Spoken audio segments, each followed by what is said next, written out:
Magandang hapon mga kakarwas, mga kabendot, mga ka-DIY. So ito po, dun po sa mga nagre-request kung paano i-modify ang ating pressure washer. So ito na po, dun po sa request nyo. So ang unang-una pong palatandaan, pinakamabilis na palatandaan ko dyan, wala ang aking marker. Ay ito pong butas na ito. Yan, yung butas po na yan. Kita nyo yan. Puputulin ko po yan dyan sagad. So, tatanggalin yan. Yung dalawa po, tigkabilaan. Puputulin po yan.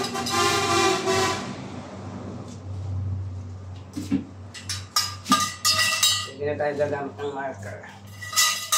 Itong ating gagamitin na pump. So, kailangan nyo po ng grinder para maputol yan.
Ganun lang po. Yan, putol na. So, kapag gamit po ng grinder, kung hindi po kayo sanay, iba na lang po ang paggawin nyo. Kasi ako po, kagaya nun, kung mapapansin nyo, baliktad po yung paggamit ko. Pag na. Yung iba, patras. So, sana yan lang po yan, kung saan po kayo sanay. Tapos po, yung butas na yon, ililipat nyo po yun dito. Yan. Mas madali po maglipat ng butas kung nakalagay na itong mga parts. Kung mga ito, dapat ilagay nyo na muna. Madali naman po yung malaman kung alin.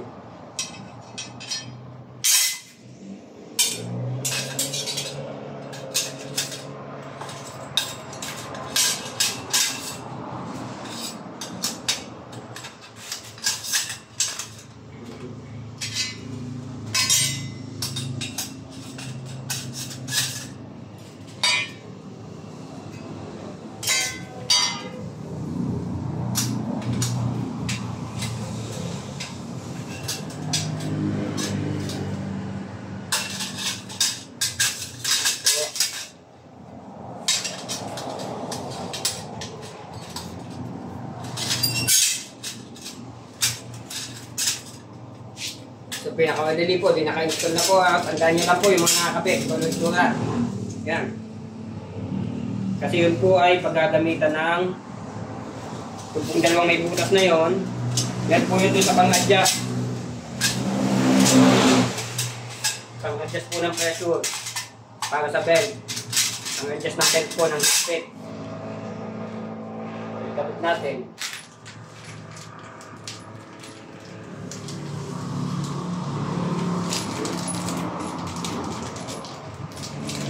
Madali nyo maintindihan.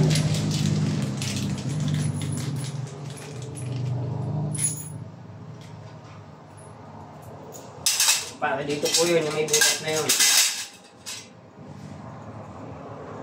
Sok-sok po muna itong isang washer. Pagkapasok dito yung isa sa butas, washer ulit. Tapos, yung lock po. Ito pong lock na pin. Kailangan nyo ito ikabit yan. Kaya hindi mahubos. Maulan po ngayon, kaya hindi na tayo nakapagtagba ko ng maayos. Mag-video na lang. Nagtrabaho po ako kahit Sunday kasi wala naman akong magawa. Naiinip ako.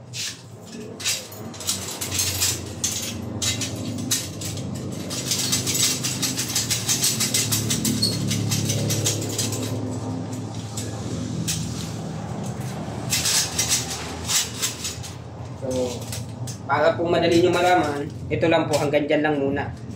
Para mamaya nyo na siya i-adjust. Tapos, kapit nyo na po yung paa sa kabila. Para sa pagbubutas nyo po dito sa kabilang dulo, madali pong may pantay. Para nakahalay po.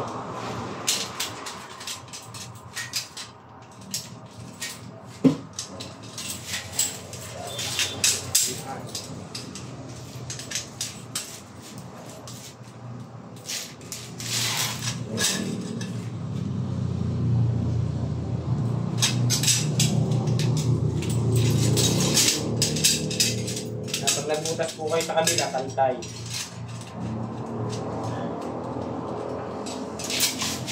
Higpitan na agad para hindi malikot. Hindi pa bago-bago ang galaw.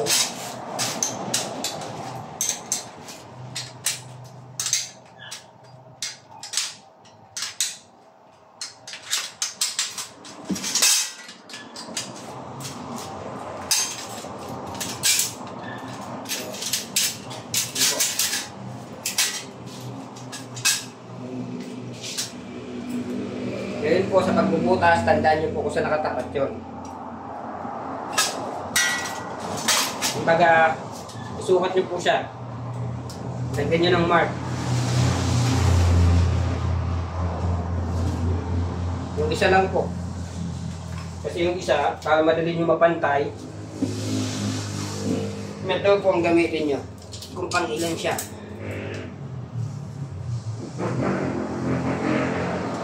10.3.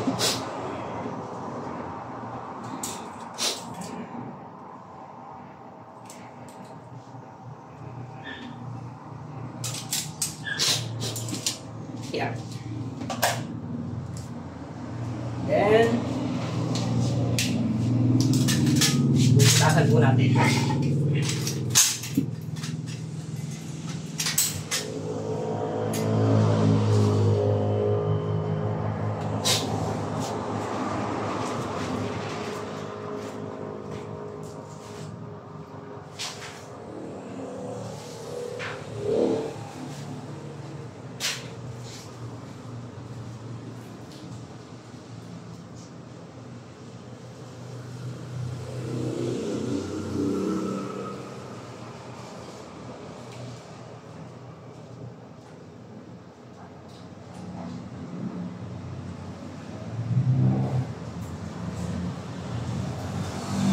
Kailangan natin pang-mark.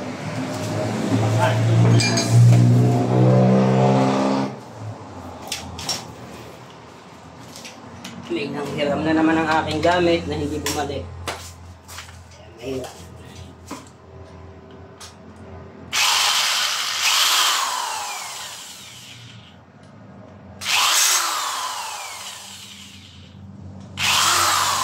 Bubulas tuloy.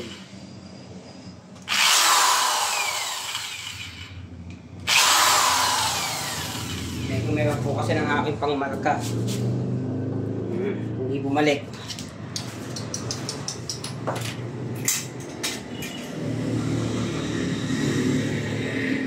Antay.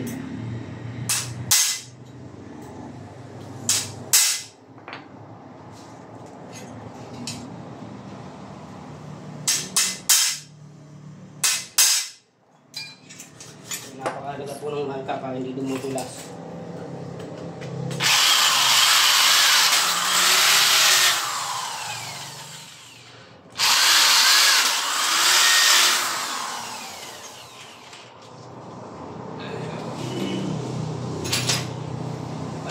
Butas.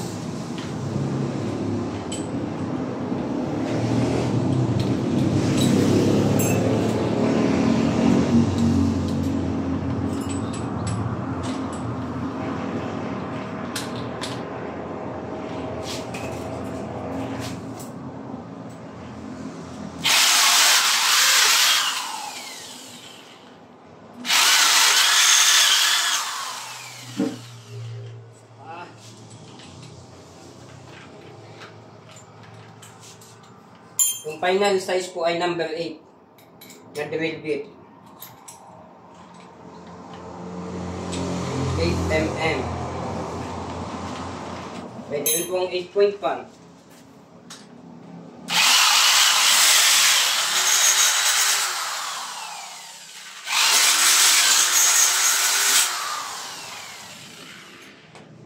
Tapos po, ikabit nyo na yung paa.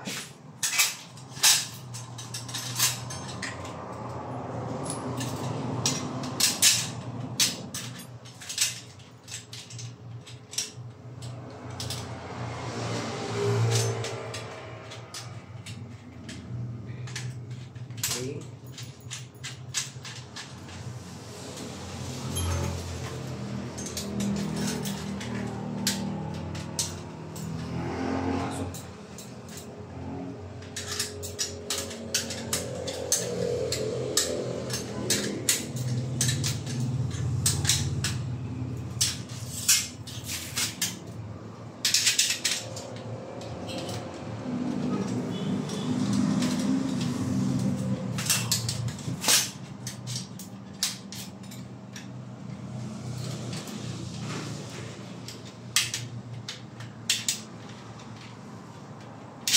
Maliit pa yung dito sa dulo.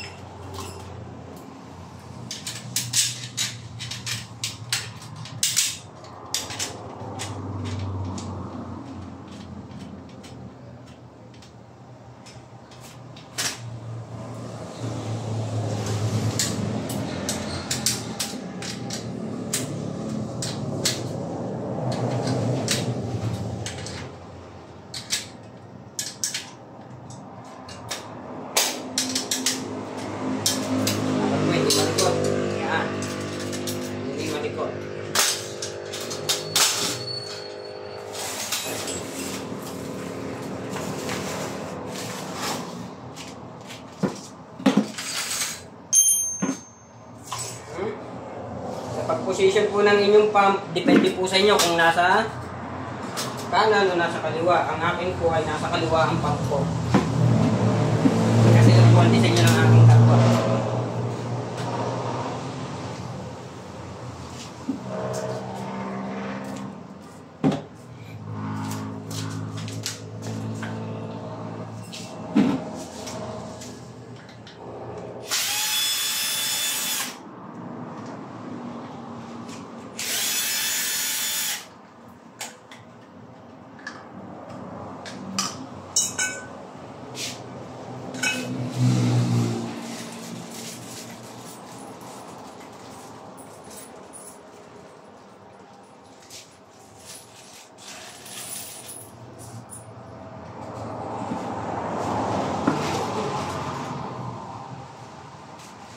Dito.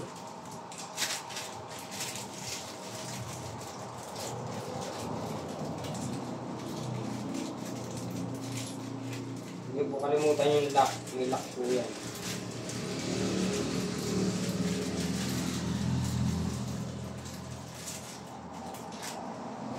Huwag nyo kalimutan po yung lock kasi may lock yan.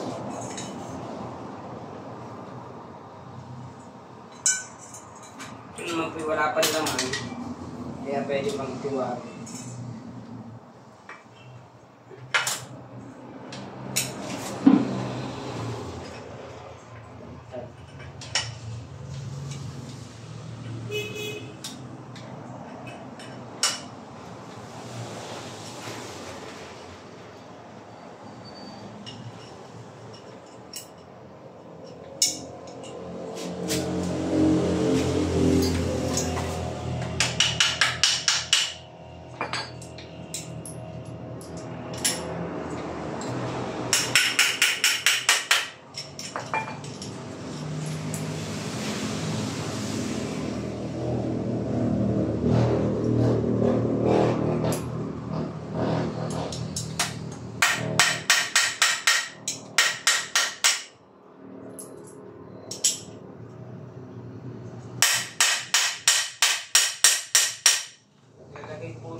Ilalagay niyo po yung washer pag bubuksukin niyo.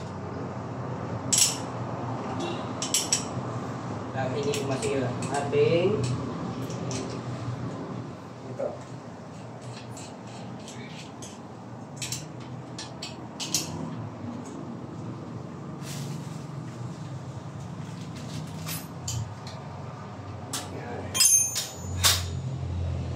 Sa akin po ay nasa kanan. Kaliwa po pala. Kaliwa.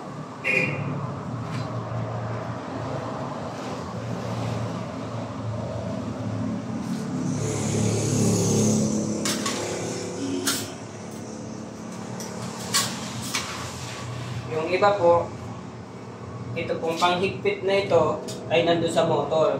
Sa akin po, ang nilalagay ko ay nandito sa pump. Yan po ako nag-a-adjust. So, depende na lang po sa inyo kung anong pipiliin nyo. May dahilan po ako kung bakit yan. Doon po sa pagkakadesign nyo ng aking housing kasi accessible dapat itong adjustan.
So, hindi ko po muna yan hihigpitan.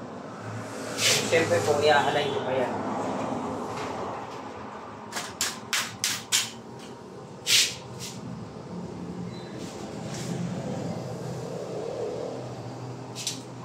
Kaunting higpit lang.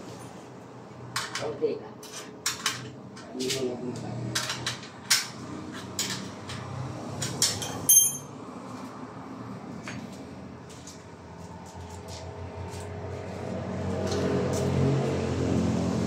Yeah.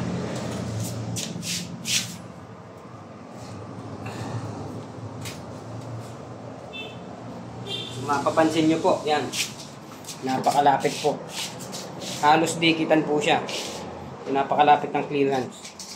Ganyan po yan.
check nyo pong mabuti, dapat po itong dalawa align na align. Para paglalagay po ng belt, hindi kayo mahihirapan. So ang ating pong get belt na gamit, 831. So yung sumunod na gagawin ko ay 832 ang gamit. Yan po. Kasi po naubusan na ng stock sa binibilihan ko. So may ngipin po yan ha.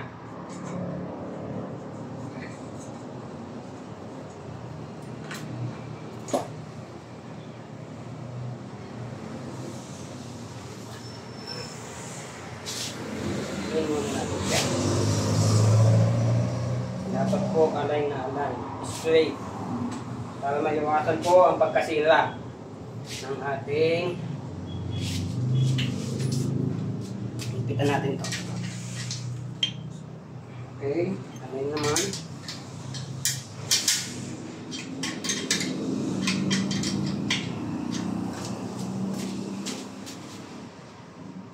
Yun po ang kagandahan pag may siyang belt, napakadaling mag-align.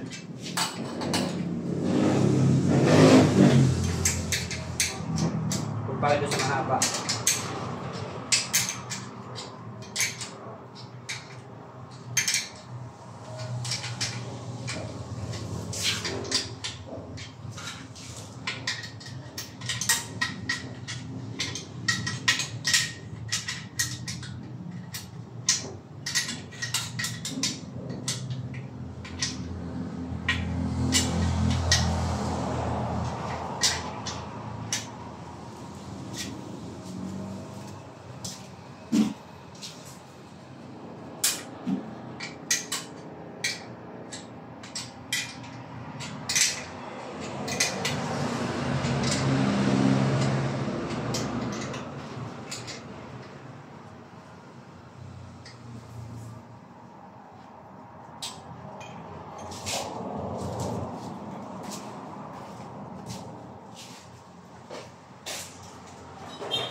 Kailangan niyo po ng 14mm na open para makikita niyo ang bilaan.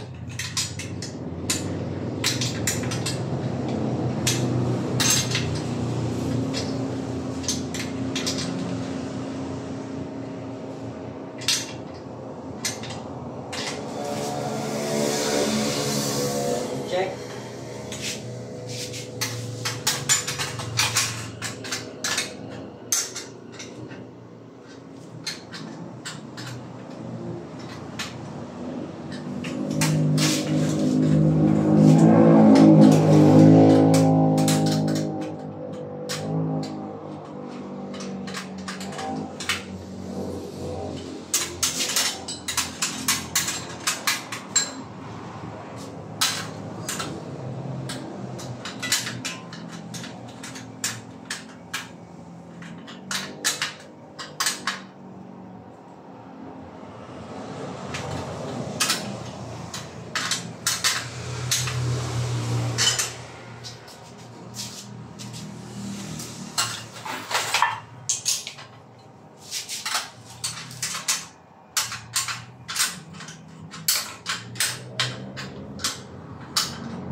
Tapos, higpitan.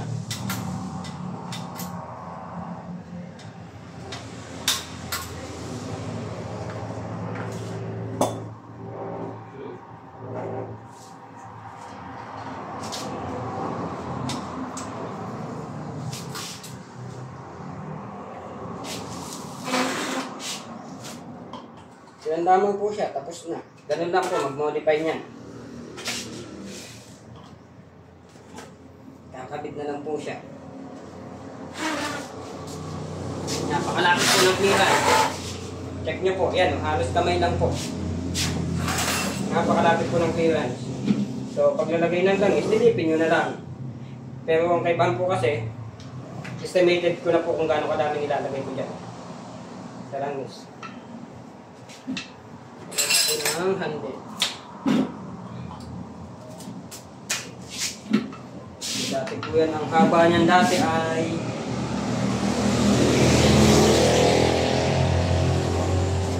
pati natin 72.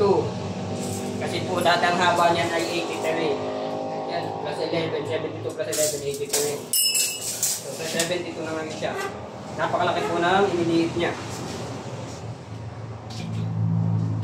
So may bago po akong gagawin.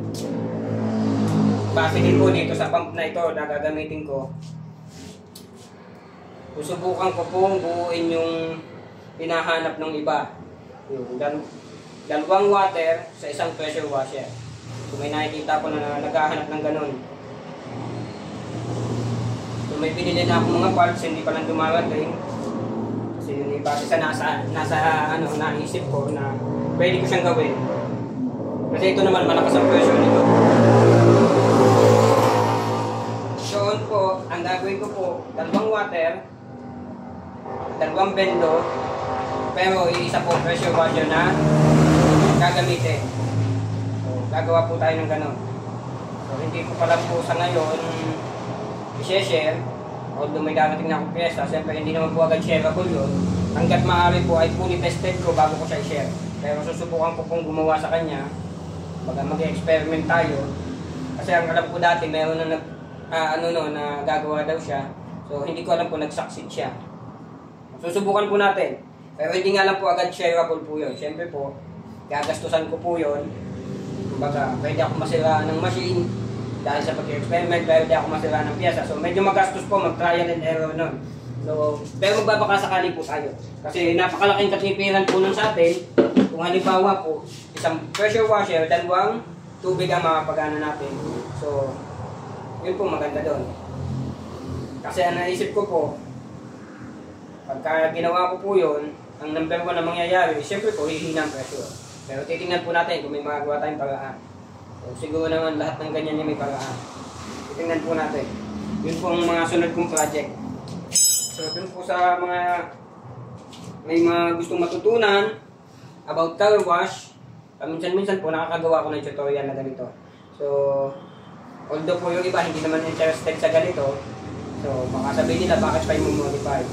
So ang purpose ko po nito modification nito, kasi nga po, pinaiiksi ko ang belt. Then, syempre po, mas mabilis ang pressure kesa doon sa mahaba. Then, ang inano ko nga po, ang number 1 reason ko kung bakit pinaiiksi ko to is yung space. So masyadong magiging malaki ang bahayan paggagawa. So ito po, kaya ko siya i-adjust. Para may adjust ko po yung casing. Kasi lahat nga po na nire-release kong bendo ay malalaki. So kaya po tayo nagagawa ng adjustment and modification.